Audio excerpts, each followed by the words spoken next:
What is up, Metalworking Nation? Welcome to another episode of Manufacturing Transformed. Today we have another just incredible episode with Marvin Rodriguez of True Precision Machining. Marvin just blows my mind every time I talk with him. So he was on I always get my shows confused. He was on Machine Shop Mastery a few weeks ago, and we had a great conversation there. I absolutely recommend you go listen to his episode there. In this one, we really dig into their transformation story with ProShop. And ProShop is a tool just like any tool that you can use to achieve a task, right? If you are building a house, you need hammers and saws and nail guns and whatever tools you need. And there are effective ways to use those tools, and there are ineffective ways to use those tools. And ProShop is strictly a tool to run a manufacturing business. And you can do it effectively or you can do it ineffectively. And I will tell you, after hearing about everything that True Precision has going on and what Marvin and their leadership team has put in place, they are highly effective at using ProShop as a really good tool to drive their business outcomes. The way Marvin talks about really the cultural change that has happened as a result of putting ProShop in place and the engagement that employees are now coming with in their jobs to suggest improvements, to fix things, to invest in the company growth and improvement. That is really the outcome of effective leadership and effective use of tools. So I won't go into too much other detail. You'll hear it soon enough here as you listen to this episode, but it is really remarkable to hear the clarity, just what I said last time about Machine Shop Mastery, the clarity with which Marvin talks about their business and the incredible insights that are universal regardless of what software you use. So even if you're super happy with your other ERP and you have no interest in changing, there are still lots of great takeaways in this episode. So do enjoy it. And thanks so much for listening to this one. Let's go talk to Marvin. Marvin, welcome to this podcast, Manufacturing Transformed. It's good to have you here. Hey, nice to be here. And this is exciting stuff.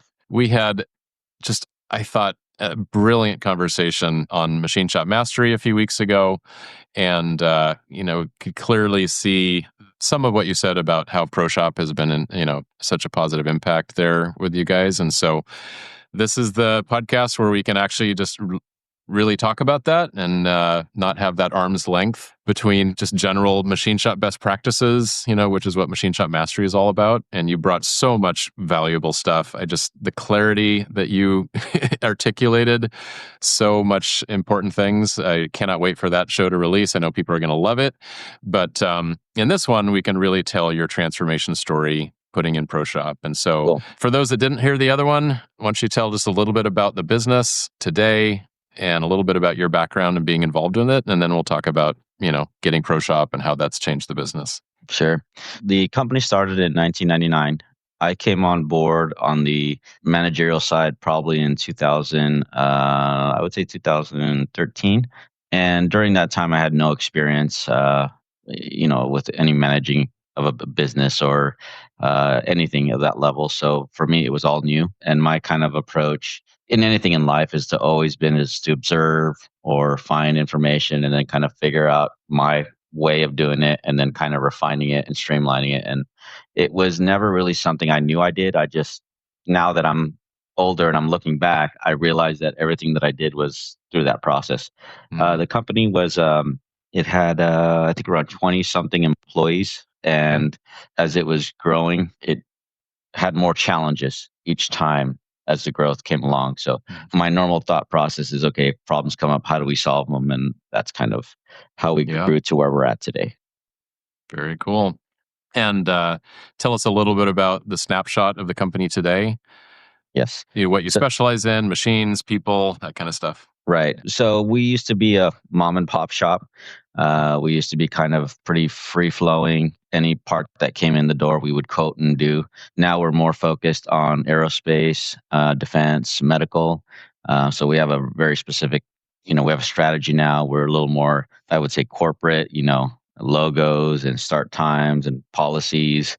The current employees, I think we're about 45. Mm-hmm. So we've almost doubled in the past, I would say 12 years. That's awesome. That's good Yeah. growth. And I would highly encourage folks to go listen to the Machine Shop Mastery episode. But you really, I think, laid out a masterclass in how to position your company, truly understanding your costs and being very strategic in the way you quote and bid work to win more production work. And so now, sounds like you really specialize in higher volume production contracts, longer term repeat work, and you've strategically done that over the last few years. So yeah, it's where many shops want to be, and some of them can't figure out how to get themselves to that position. And I think what you shared was just so insightful. So thank you for that. And that gives us a good snapshot of what you guys do today. So let's go back to, a few years back where you were deciding that the systems and processes and software that were helping run the company just weren't where you needed to be. So, back in 2013, and probably for the past 10 years before that, we were using E2, and it was a paper traveler type system that you would enter information in. Yeah. And as I was taking over the role and managing kind of production, I kept asking questions that I couldn't find answers to. And then whenever I did find the answer, we didn't do an adequate job of putting in good information into our system. So it was a combination of, as you're slowly looking into things and you're saying, well, why aren't we doing this? And why isn't this filled out? And how do we do this? You kind of start questioning, well, how does the system work and who put this system together? So I kind of started noticing that, one, we didn't have the full scope of information that we were looking for. And two, the system that we had was very fragmented, and you had to like go through go look over here for this and go look over there for that and tell this guy that, hey, he didn't do this. And, oh, I updated this, but it didn't pop up over here. So it was a lot of, guessing and looking and having to know versus all being in one place where you kind of get all your information. Do you think that was because E2 just didn't have the capability to store and deliver the information that people needed? Just literally not the modules or the way the software was designed? So exactly. And my guess is that they started in a specific way, right? And then they started to just add on different things to each thing that you were adding on. So quality had its own thing that was added to it, but it wouldn't really connect and talk to it or save the information as needed. Right. That was one example. The other example of things that they weren't really tracking because they weren't machine shop. They were an accounting software. So right. it was I think a combination of things. Yeah. So too much information in just disparate spots, and probably some of it not even in the system at all, probably in spreadsheets and PDF files and folders. And that's what I was going to say is we kept our engineering folders, which is our manufacturing setup sheets, in different folders. And then we kept our blueprints in different folders. And then we kept our scheduling board was literally a scheduling board, a large. I mean, it was super large, and it was with all the machines. This. Oh, where's the tag for this? And hey, I forgot to print that one out. And why didn't you put this on the schedule? And hey, that job's done. So the information wasn't unified. It wasn't in one area where it would talk and communicate with itself. It was you had to do all the work. And that's where a lot of the problems arises when the people are the ones that are creating or have the possibility of creating more errors than the computer systems. Yeah, that's such a common theme and story that we hear. So then you are now in a position of leadership and maybe some authority to say, hey, I think we really need to have an upgrade to these systems. So can you share how that went? So a lot of owners, I feel, have this kind of connection with their ERP software that they've had for 10, 20 years, where they're like very nervous and skeptical about what they're going to be going into. And a lot of it is because they kind of have been with their system for so long that I feel like they trust their system. And so then it kind of like makes it a little bit harder to choose to go into something else. Or what I've seen as well happen is they actually resist and say, look, the system doesn't work, when realistically the person who put in the information didn't do it correctly. So then it creates gaps, right? And so that's one scenario about, switching ERP systems. The other thing was noticing all the errors that we were having and the information not traveling to the people from the, estimating and planning and purchasing departments.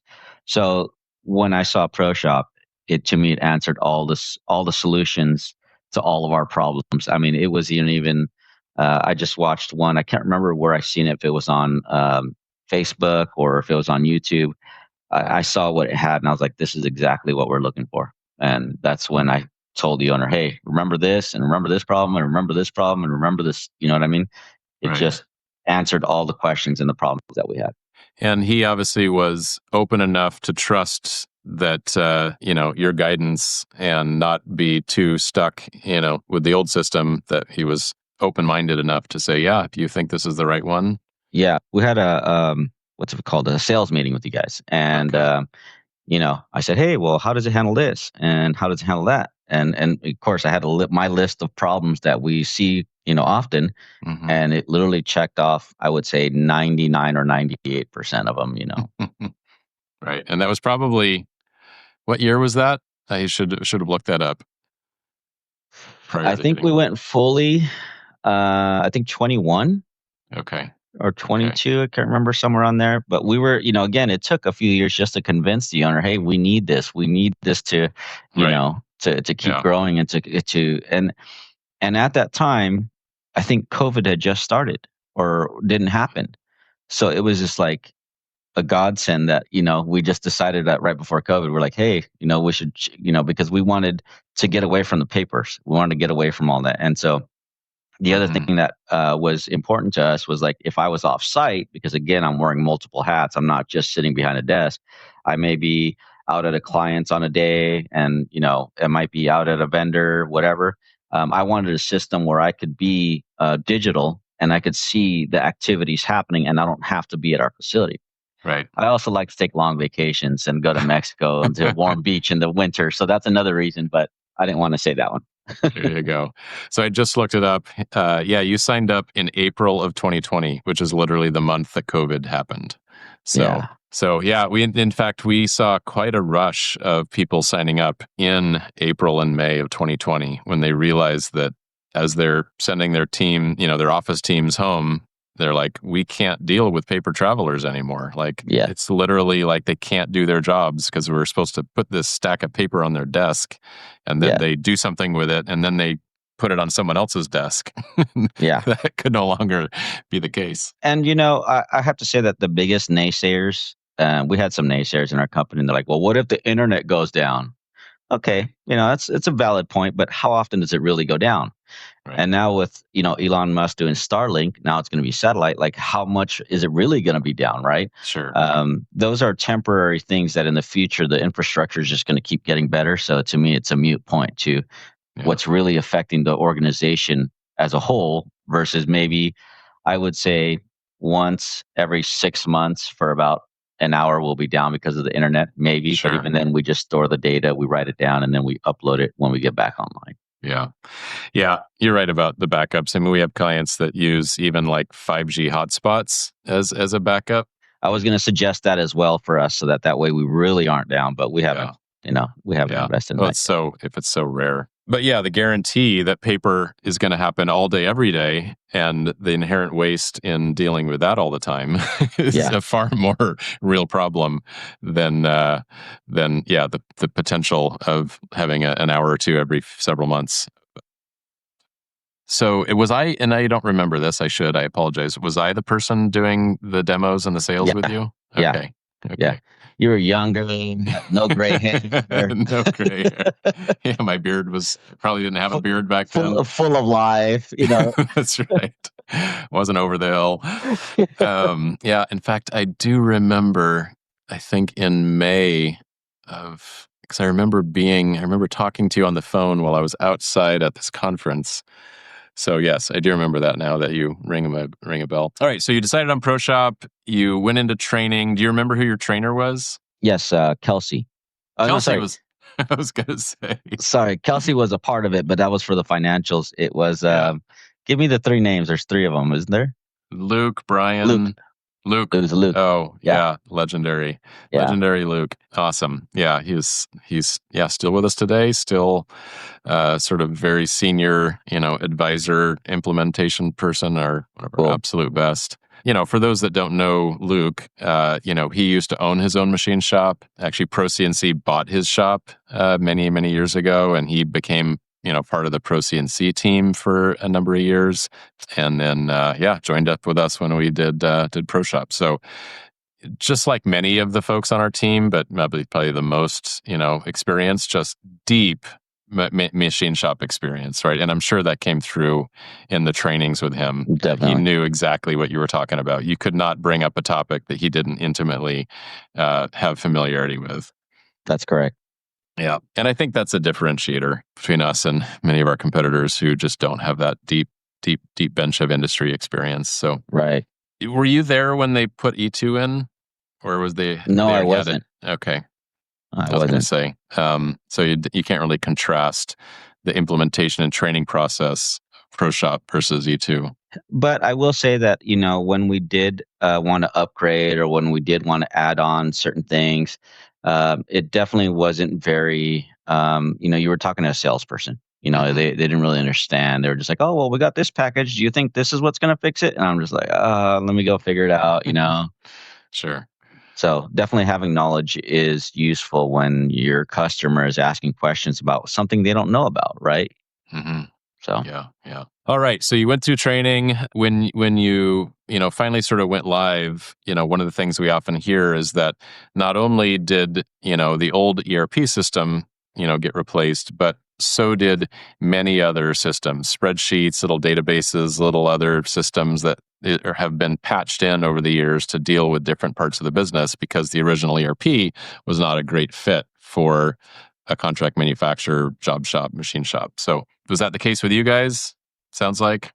We actually had to reorganize our shop floor.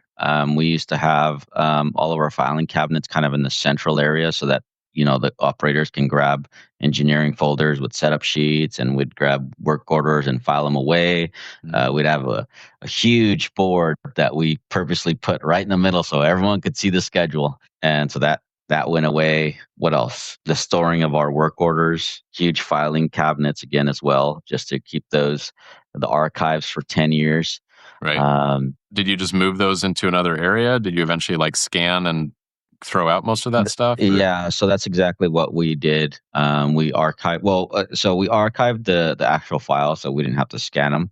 We just archived them. But all the setup sheets, we scanned those and uploaded them into the part levels of ProShop. Got it. What was the other thing? We used to have separate Excel sheet with NCRs and tied to the work order number, so that it would tie it. So that's how the system would, we would say, oh, this is an NCR, we have to go look at this Excel sheet, and then any documentation was loaded into a file separately. So because you guys at the time were already ISO and AS certified. That's correct. Yeah. So we were ISO and AS both at the same time. Yeah.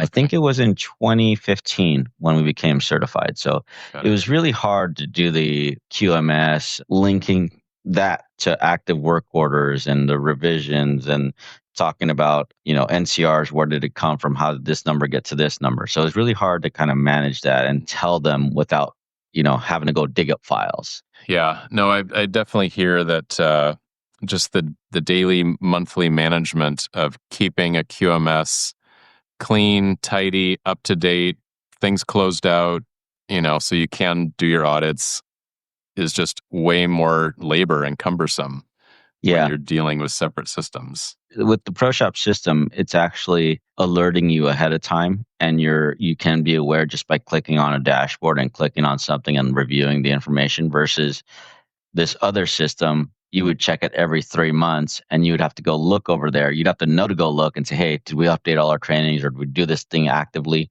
Let's be honest, most shops are not. They're just waiting to the last month before the audit is there, and they're scrambling with papers and making sure things are checked off. And now I don't even prep. I just wait for them to come in, and I know that I have full trust in our system to be up to date when I get there. So we have this concept that we've sort of actually really came out of customers telling us about it, that they basically have almost zero prep, or actually zero prep audits. It's just that's what I do. Anytime you want to come, just come. That's what I do. I'm 100% fully.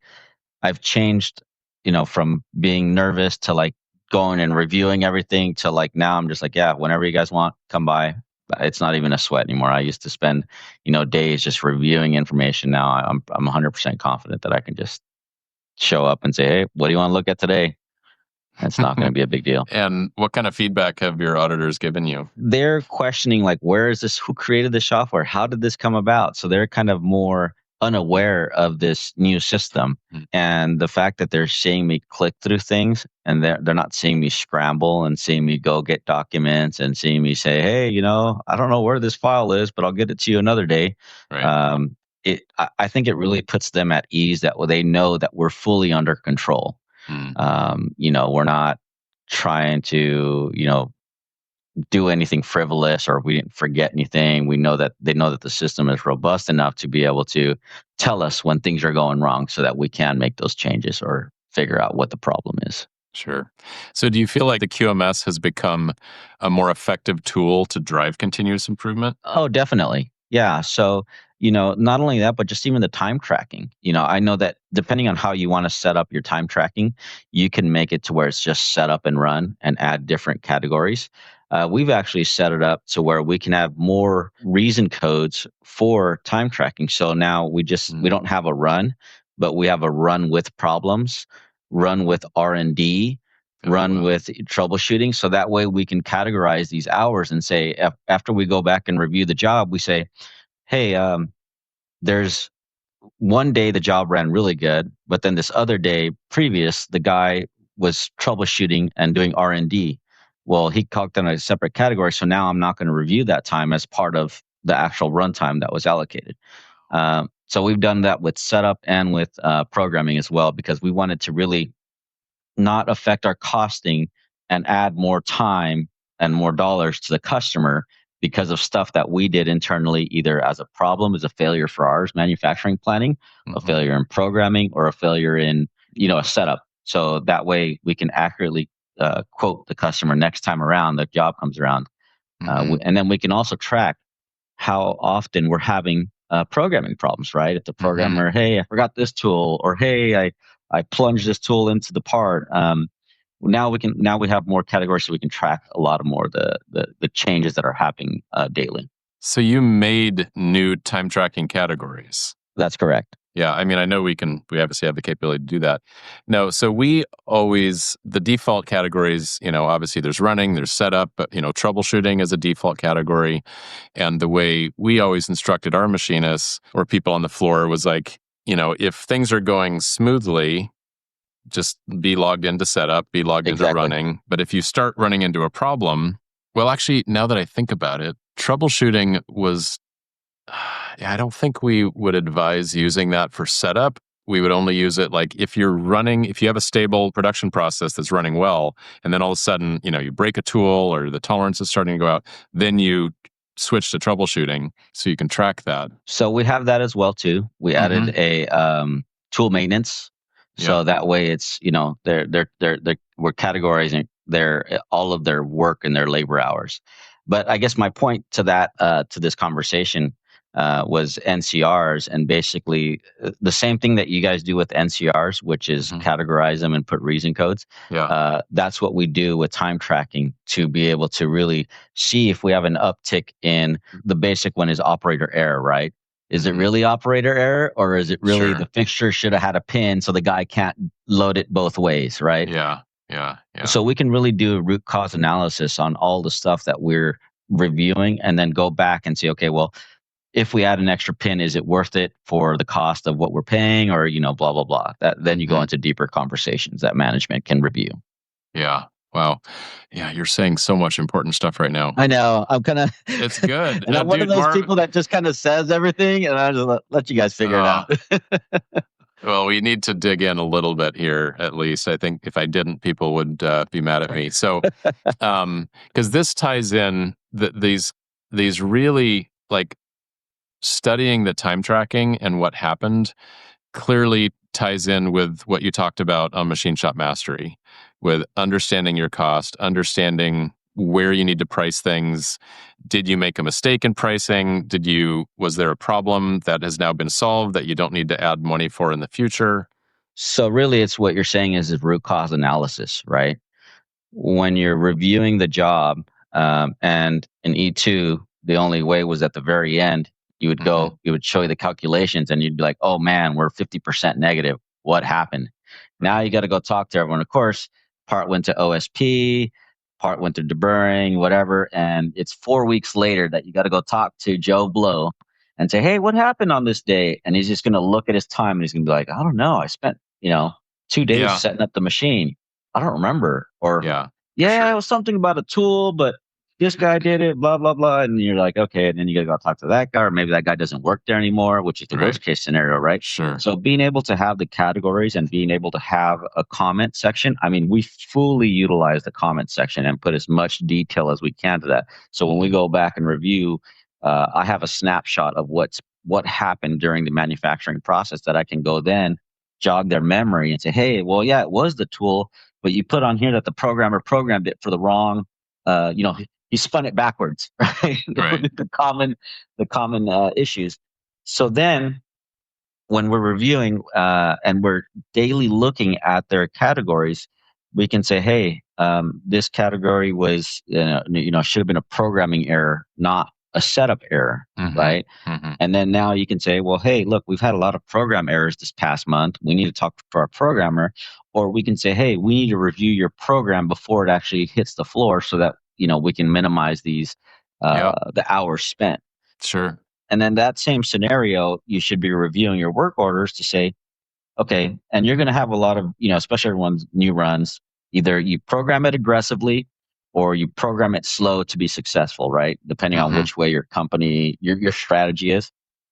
Whichever way those are, there's going to be some things that you need to know, which is, okay, if I program it aggressively, is my tool life going down and my productivity is up? So, but now we're spending more time replacing broken tools, right? So there's a lot Right. of information that needs to be looked at, reviewed, and then deciphered to really figure out what's the best value for this part for us to make money and for the customer to get a cost-effective part. And those are the decisions that are not being done. They're just like, oh, yeah, we lost money. Up, let's no bid it next time, right? Right. When they could say, hey, look, if we fix this and fix that, we could make money. Let's go ahead and make the change. Let's keep the price the same and let's try it again. Right. Yeah. Yeah. This is so good. Yeah. People really need to listen to this episode and the last one because they dovetail so nicely together. Because the other thing that just really jumps out to me is your focus on finding the real root cause of something. Yes. And, a lot of the common questions are, or comments that usually are red flags to me is it's always ran this way, or the machine did something weird, right? And so that just usually most of the time ends people's investigations. And I say, oh, well, the machine did something weird. That's why the machine crashed, right? Right. When realistically, machines don't make mistakes. It's usually the operator, right? Or the programmer or whatever. But that's the kind of level of investigation that really defines the value of your company. How well you can perform and analyze and make decisions on the problems is really going to base how your performance of your company is. No, that's so much sage advice there. And I think those things are so necessary to really dial in and refine, like you said, your pricing and quoting, so you can position your company to be that preferred company to win those higher volume contracts. That you would know and understand, right? And the basic old machine shop manager owner adage is, well, we just need to add more workers and we'll make more money. And that is the completely wrong way to do business. And you'll see a lot more problems in the future if you plan growth for your company and you use that same strategy. You're going to lose money faster when you're not watching your profits and not watching your numbers. The other adage is to say, well, as long as there's more money than there was last month, I know I'm doing good. Again, another wrong strategy. I get it. It's crude. It's effective for maybe what you have now, but if you're really trying to grow your company, it doesn't work. It just fails you every time. Wow. Marvin, you just continue to blow my mind. All right, so let's talk about how your shop floor changed without paper. And the people, the workers, how they adapted, all that stuff. I would say that it definitely was a transformation in the fact that like a lot of our guys went from not trusting and liking computers to like pointing out things to us and saying, "Oh, look, the computer says this. This isn't right. You should be doing this." And I'm like, "Oh, cool." So they're actually telling us like, "Hey, this is wrong or this is backwards or whatever. Let's do this in front of this." So they're now offering us advice. Whereas before it was us telling them, and finding the problems later and then saying, "Hey, we should have done this." So that's one instance. The other is obviously no more paperwork and paperwork searching. We would, Mhm. the guy would get the job, missing the paperwork, or the paperwork was incomplete. Someone put the stuff the folder in their cabinet drawer because it sat there for a month and no one didn't know where it went. So it was a lot of that for the operators at the operating level floor, but also the communication within the company now being able to send messages through the ERP system and linking the work order directly. So the guy if he's having a problem on a work order, Mhm. he's on the work order. He can hit the little button that sends a message and type the people that he wants to send it to and say, "Hey guys, I'm having a problem with this work order. Please review it next time." And now we have actionable items to do based off of the internal communication system versus if it's a Friday and the guy's like, "Hey, we got to go review that work order. Let's do it Monday." You know what happens? We all forget. Monday comes and the job goes by, and next thing you know, next year we say, "Hey, remember that time?" And you know, you can't depend on the human memory. It's Yeah. not as good as we would like it to be. Yeah. Yeah.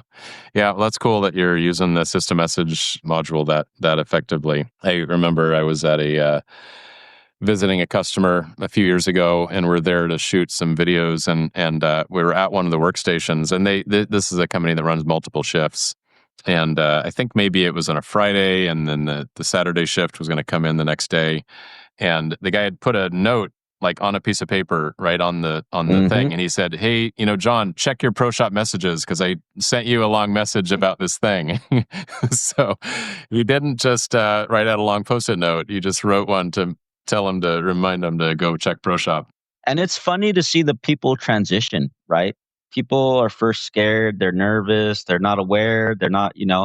And then Mhm. next thing you know, you just see them grow. You see them learn. You see them adapt, and then they put their own little twist on it, and they start offering you advice and say, "Hey guys, we should really start doing this and doing that." It really kind of unifies the company in that sense, and that to me was the more slower changes that we saw with ProShop, not the instant changes of like Mhm. paperwork being gone. It was and then, of course, you have to just make sure that you're maintaining your hardware, your mouses and keyboards, and keeping them clean. But Sure, sure, of course. That shift that you're talking about, that longer shift, that almost feels like a cultural shift. it's 100% a cultural shift. Whereas now it was always word of mouth, right? Hey, make sure you check that dimension and make sure you check this dimension. It says plus or minus one, but hold it plus or minus 5/10 for this next operation, Mhm. right? And so that was the way that we communicated is we told people verbally, "Hey, anytime you run this job, make sure you hold this tight." So it hold. Well, now we can actually write in the written description, Mhm. hold dimension blah blah blah plus or minus one to plus or minus 5/10. So we could change the IPC to be Right. a tighter tolerance, and so all those things are just huge benefits that I feel most shops probably are not using, Mhm. just because they don't know how to adapt them into their normal day to day process. Sure. But the thing that you said that is making me feel like there's the cultural shift is the engagement level of Yeah, people like making improvement yeah, suggestions and like, follow the system. Here's how we could use it better, as opposed to being disengaged and be like, yeah, I don't trust it. It's all crap yeah. or It, whatever. it, it was always one person created it, one person did it, and hey, is this your thing? Hey, that's not my job. That's that guy over there. Mhm. Now they're more involved. They're visually seeing what's in front of them, and they're actually advocating for improvements to make their jobs easier.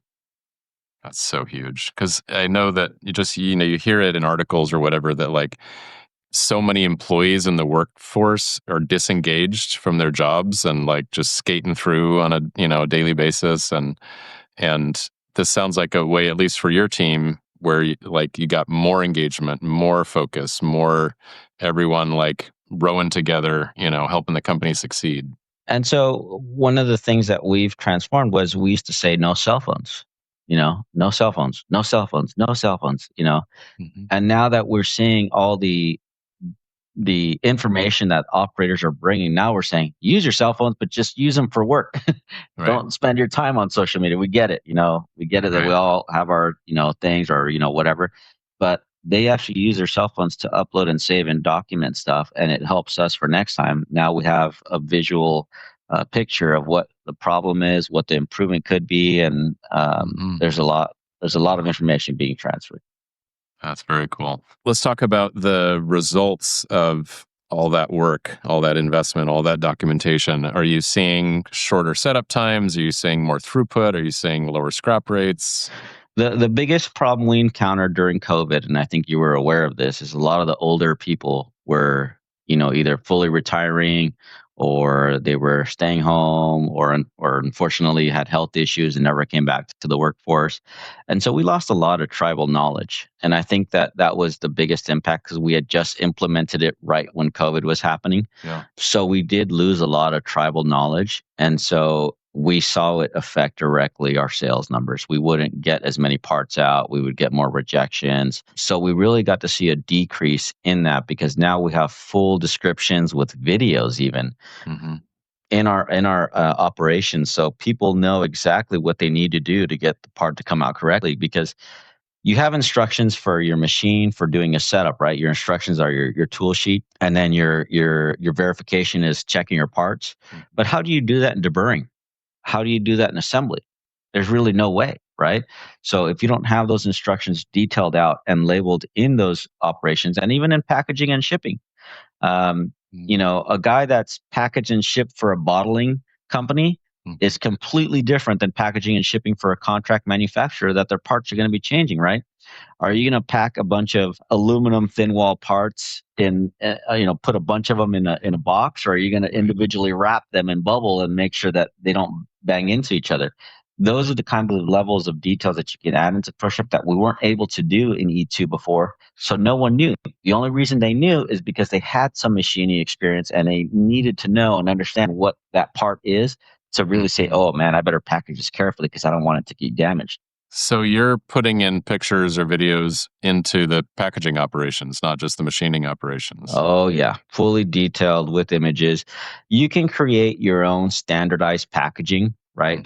You can do, and this is a simple one packaging standard A, egg crates, saran wrap, put in box and just say that's how you do. And that's your standard A packaging. Standard B would be in individual foam, individually saran wrapped, and in a, that's B. And then C would be the custom, right? On a pallet, put wrapping with this and da da da. So Sure. there's different strategies. To me, I always put more detail into the clients that want to pay more for their parts, right? If my customer's beating me up on prices, well, guess what? I'm going to give you the cheapest packaging to make them more cost effective. They start complaining about that. I'm going to say, hey, you guys want to pay for a little bit more, it's an extra 50 cents and we'll individually wrap them and put them in this. And then they'll say, okay, yeah, we want that. Okay. So depending on your requirements on your print, that's what you need to really quote your part to. But if they start asking for something above and beyond what their print asks, you can outcharge for that. Yeah. How do you document your A, B, and C packaging? Have you built a task? Is it a document that's linked to the parts or? Right. So it's just a document that we added up into ProShop and we just basically say, this is the bulk packaging, which we use for inventory typically because in inventory, parts aren't being shipped around and thrown around by the UPS guy or the FedEx guy, right?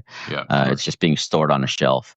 And then the other one is the customer delivery packaging, which is maybe a little more nicer or a little more depending on the customer, a little more detailed. But the idea is it's a standardized document that's now linked to the part modules. So that's correct. When you create a work order, it automatically is always there for people to reference. That's correct. Or you can just have your guys upload and copy the pictures that you have saved on your K drive to say, here's what you would do for this part. For that specific part. Yeah. Yeah. Yeah. That's so good. Have you guys dug into the company positions and org chart module very much? Can you talk about that? Yeah. So that was very good in understanding roles and responsibilities and people being aware of who's responsible for what. And so, with that, it brings complete visibility in the organization where people can just go click on and see who's responsible and who's doing what and who's trained for what. So people can be the person that's on the label for that org chart, but there can be people below them that can also accomplish those tasks and those responsibilities when they're not there. That's pretty cool. Do you find that you have, I'll call it go-getters in the company that like look at the org chart and they're like, I want to get to there. Like, what are the skills? What are the tasks, training I need to go through in order to advance my? Yeah, we typically see that in the training charts, right? Okay. People say, look at how many trainings I got, and they have the X's going across the thing, and they say, oh, mine's got more than yours. Oh yeah, the training but matrix. Yeah. yeah, the training matrix. But that's kind of where we see, employees like saying, hey, well, he's not trained on that, and how come I get trained on this? Or if we give a review, we say, look at this guy's training and look at your training. You've got 5, he's got 10 or 15. Does that make sense? Yeah, that's really cool. So you mentioned auditors and them being sort of interested and curious and but at the same time assured. Can you share any feedback about customers that you've done audits with or given tours of ProShop? Yeah, I would say the biggest selling point is that I bring my iPad with me. I carry it everywhere I go. Yep. Okay. And I go to a new customer's facility and, set up just a regular discussion. And they say, what's your capacity like? And I go, okay, hold on, let me look. Go up, I pull it up, and I show them. I said, look, here's what I got available of these 16 machines. I got, and they're just looking at me going, wow. Because usually people just come up, oh, yeah, I got, 30% or 40%, whatever your numbers are. I got all this capacity available. And it's just like, would you rather trust someone giving you a number, or would you rather trust someone showing you the ERP system? And then they start asking questions, and they say, "Oh, wow, you have access to your ERP from out here?" And I said, "Yeah, and I got, of course, a cell phone, iPhone, or the iPad, 4G, 5G, whatever. Yeah, exactly, cell network. So I'm not connected to their network because I've ran into that issue where I'm like, oh yeah, just give me your password, and it's a mess. Sure. Yeah. So I'm like, yeah, check it out, and I do this, and then they look, and they go, wow, you have full access to all your ERP, and I said, yeah. I said, I can even show you all the details that we put into the ERP system for your part levels, and I can show them another customer's information and all the data that's in there, and they're like, just amazed at the data and the pictures and the details that we put into these things. And it really brings them security that you are controlling and managing your business. That's what they want to see at the end of the day.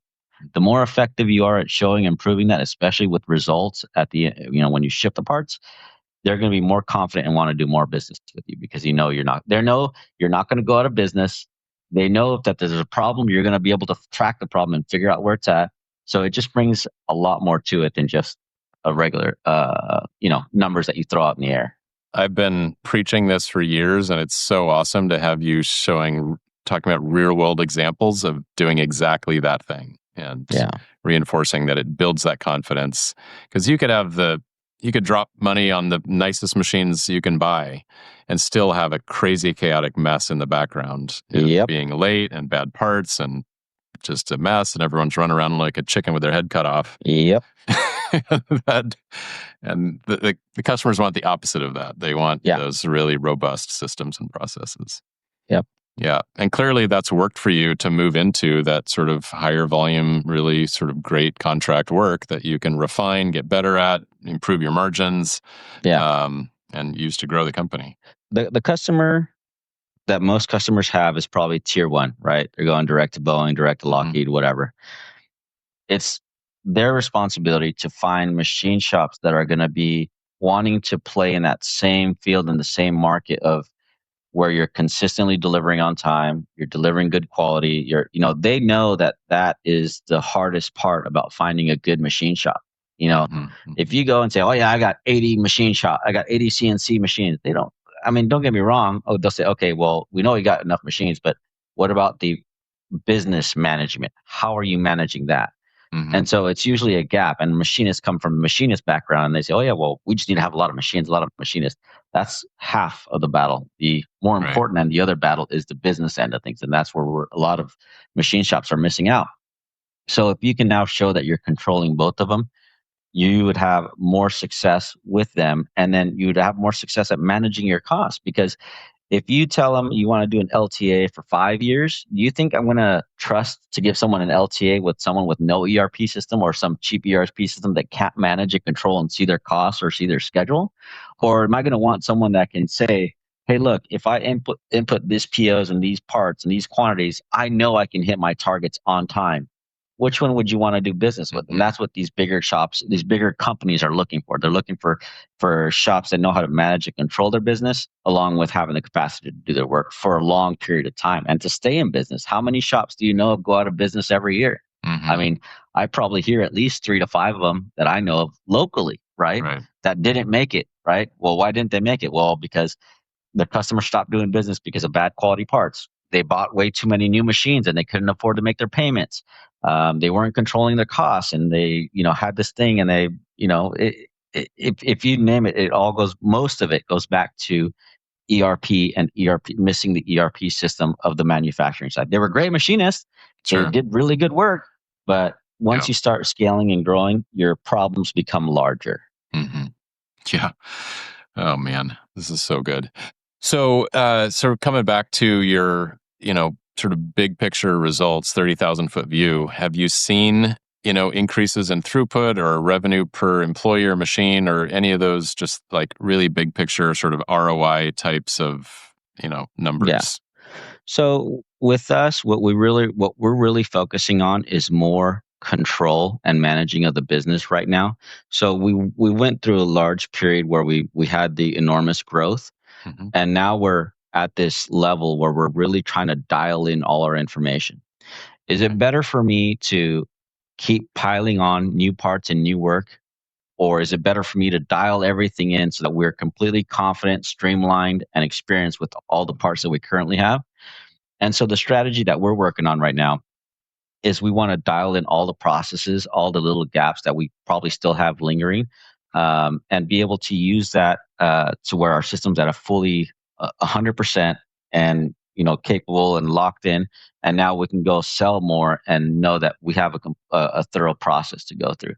So while we have seen increase, we have more visibility and we're able to cost our parts more correctly. So we have less loser jobs through the facility, which means that's more profit, right? That we were just, now we can look at the work order and say, hey, for the last 3 work orders we've lost on this part, we're going to no bid this, or we're going to raise the price. And if they want to pay for it, that's great. If they don't, we understand and they can go somewhere else with it. So that's kind of what we've done, in the sense is that we've been able to see more and do more with our customers and with our shop to minimize the amount of problems that we have. So now the second stage of what we're going for is the actual growth to, and it's really hard to say the ROI, right? But I can see everything happening in real time and see the whole company and organization changing in the direction that's, big companies are running at. So I know that it's coming. Yeah. That's great. Yeah, that refining of the processes is such a crucial step. At ProCNC, excuse me, we had this term called "kill the losers," where we did have that visibility pretty much in real time. We could see a job going well or going poorly with time tracking and job progress and all those things, and then we'd of course try to affect negotiate positive. Well, no, even before then, we did try to affect positive change in a job that was starting to go sideways. Bring in your best resources, troubleshoot, figure out how to make it better. Yeah. But if something still just ended up being a loser, it was either one of two things. We missed on the execution, we underbid it. Some other system-based process fell down. It's usually not. We always would point it to the process, not to the person. That's correct. And we'd either realize through all the notes, like, we had all these problems, we lost money, but we solved them. We now have really solid fixturing. The program's now dialed in. We can continue selling it at the same price. Or no, Paul the estimator totally screwed that one over. Forgot to put the number in. So, we do need to raise our price or go back to the customer and say, hey, here's the deal.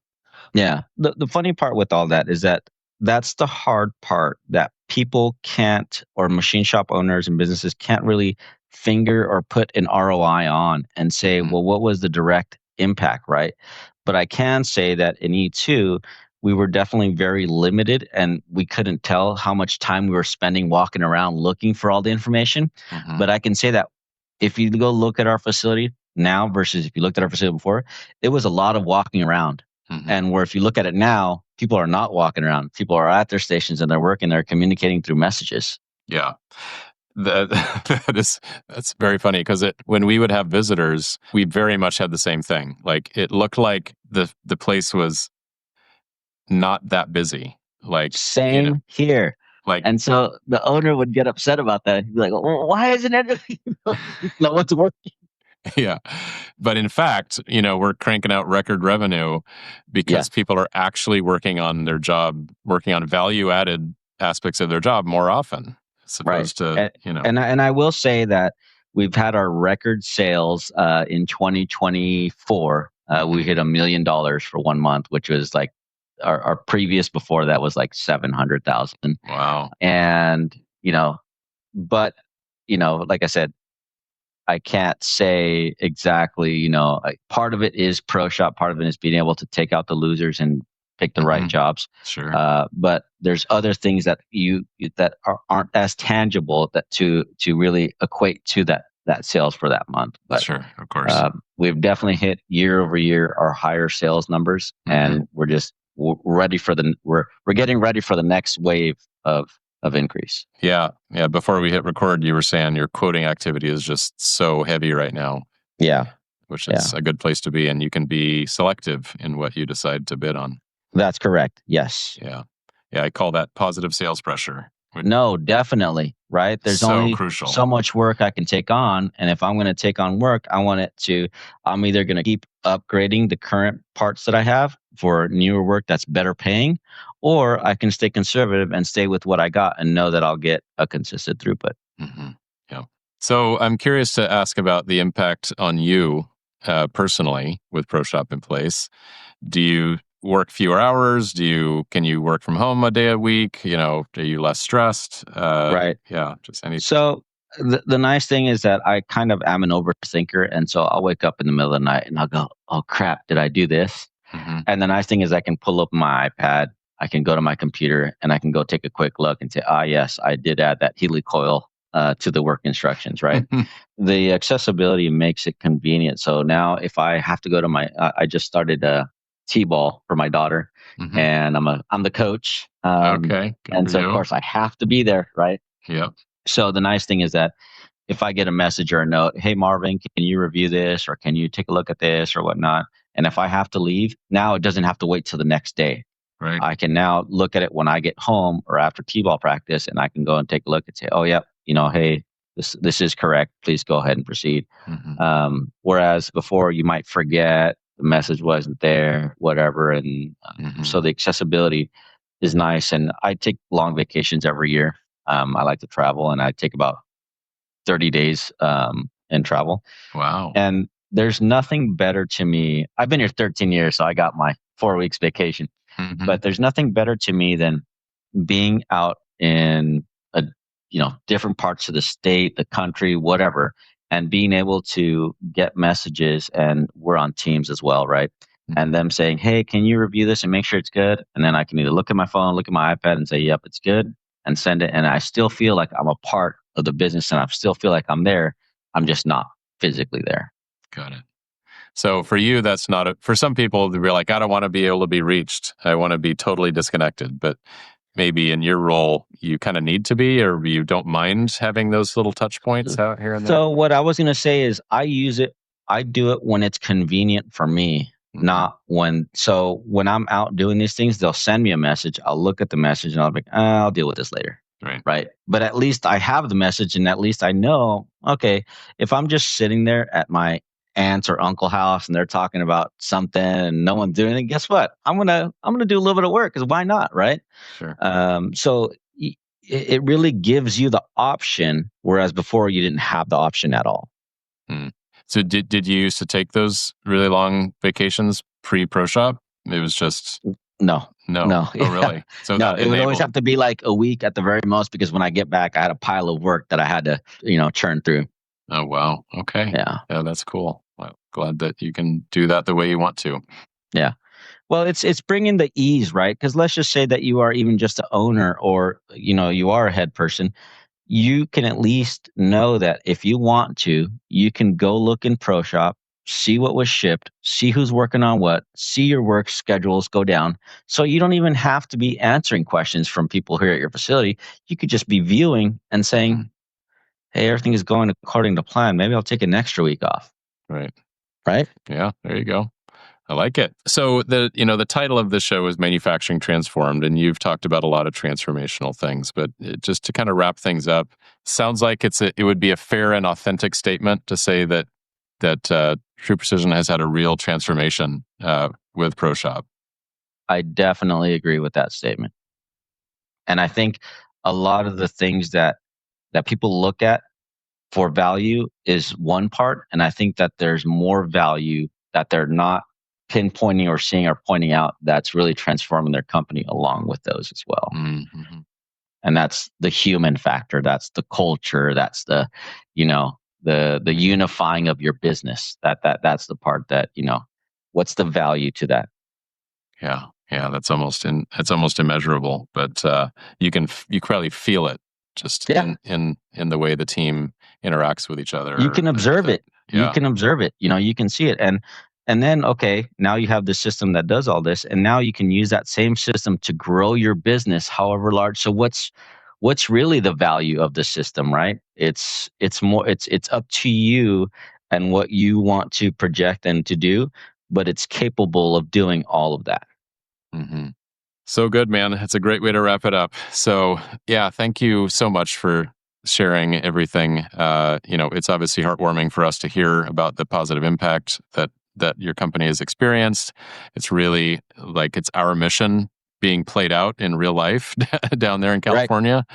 So it makes us feel great. I share these wins with our team, and it just pumps them up. So, yeah, thanks for all this today, and you also shared a lot of really important concepts just in the big picture that I think will be valuable for the audience to hear. So I appreciate that as well. Cool. All right, Marvin. Well, thank you, my friend. Appreciate it. Yeah.